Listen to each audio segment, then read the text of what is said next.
You hi this time, your teacher here, I'm teacher Osman. Alright, today's lesson, this one is the use of the word you have in the future tense, but this one is in negative form, mfumo wa kukataa au wa kukanusha. Previous lesson tulijifunza jinsi ya kusema nitakuwa nina kitu fulani, right? But today tunakwenda kujifunza jinsi ya kusema sitokuwa nina kitu fulani. So kama unataka kusema sitokuwa nina kitu fulani, use it this way. Alright. Tuna statement form here, mfumo wa maelezo, and this one is question form. So hapa tutakwenda kuangalia jinsi ya kusema sitokuwa nina kitu fulani, and here tutakwenda kuangalia jinsi ya kuuliza maswali, je, hautokuwa na kitu fulani? So kama unataka kusema sitokuwa na kitu fulani, use this way. I know we use it with the word shall. You the na it we use it with the word will. Tuna add not. We change an affirmative sentence into negative by adding not, kwa kuongeza not. Tunabadilisha sentensi ya maelezo kuwa ya kukanusha kwa kuongeza not. So tumeongeza not, inakuwa sentensi ya kukataa au ya kukanusha. So I shall not have, we already have here. I shall not have, you will not have, they will not have, she will not have, it will not have. Means sitokuwa na, hakitokuwa na, hawatokuwa na, right?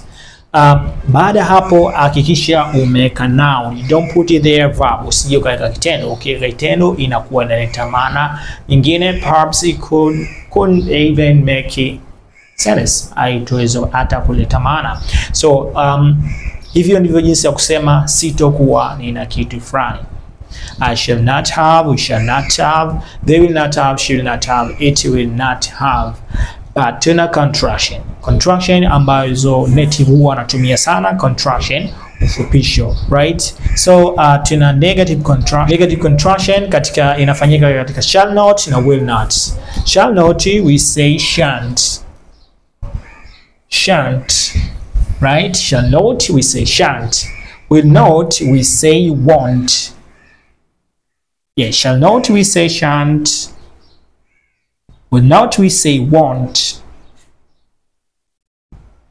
Huu ni ufupisho ambao native wanatumia wazungu, right? Kama utatumia hivi utakuwa una sound like a native, you sound like a native, utakuwa unazungumza unatamka kama wazungu. Pia utakuwa na better listener, utakuwa msikilizaji mzuri kwa sababu mtu atakasema I want, shan't, unakuwa unaelewa nini kimezungumzwa. So I shan't have, you won't have, they won't have, he won't have, she won't have, it won't have.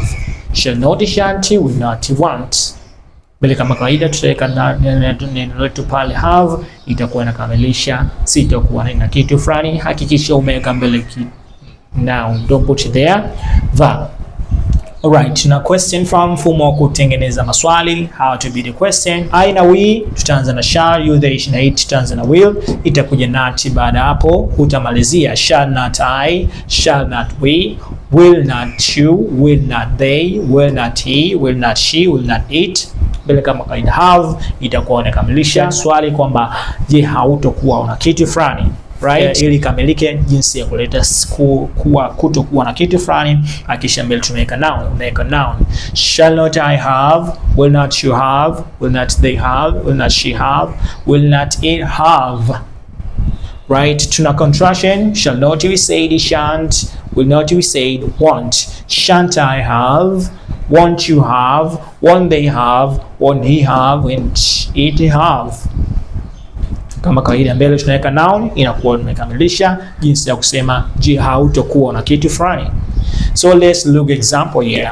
I shall have a chance at that moment. Sitokuwa na nafasi at that moment, muda huo. Moment ni muda. I shall have a chance at that moment. Sitokuwa na muda, sitokuwa na nafasi muda huo.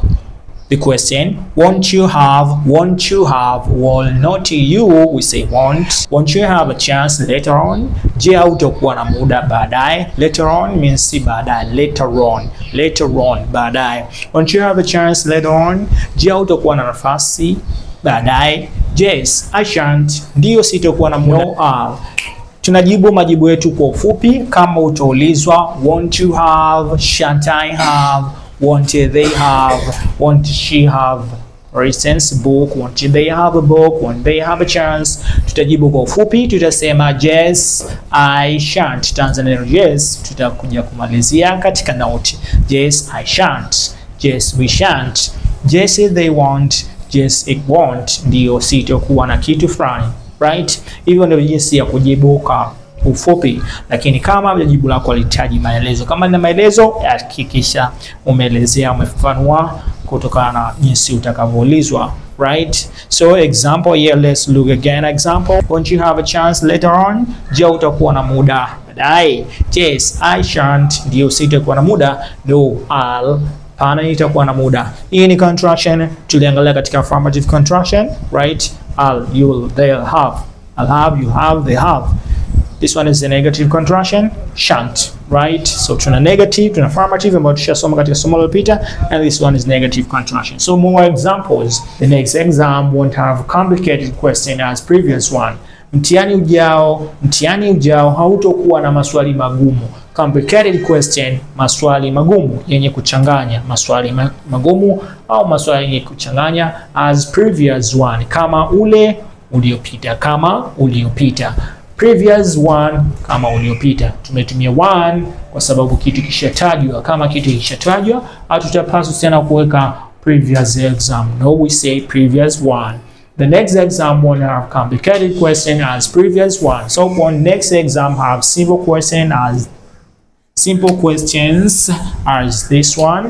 Je, mtihani ujao hautakuwa na maswali mepesi kama huu. Right? Yes, it won't. Ndio hautakuwa na maswali magumu. No, it will. Hapana, utakuwa na maswali magumu. But we contract, we say no ill. No ill. Our teacher won't have any other advice to give us. Mwalimu wetu hatakuwa na ushauri mwingine wowote. Any another advice, ushauri mwingine wowote. Any another, nyingine yoyote. If you say any another means nyingine yoyote. Any another advice, ushauri mwingine wowote, to give us, kutugea. Hatakuwa na ushauri mwingine wa kutugea. Right? The question, won't he have any advice for us? Je, hatakuwa na ushauri wowote kwetu? Yes, he won't. Ndio hatakuwa na ushauri kwa ajili yetu. No, he'll. Oh, he will. Hapana, hatakuwa na ushauri kwa ajili yetu. So that's for today.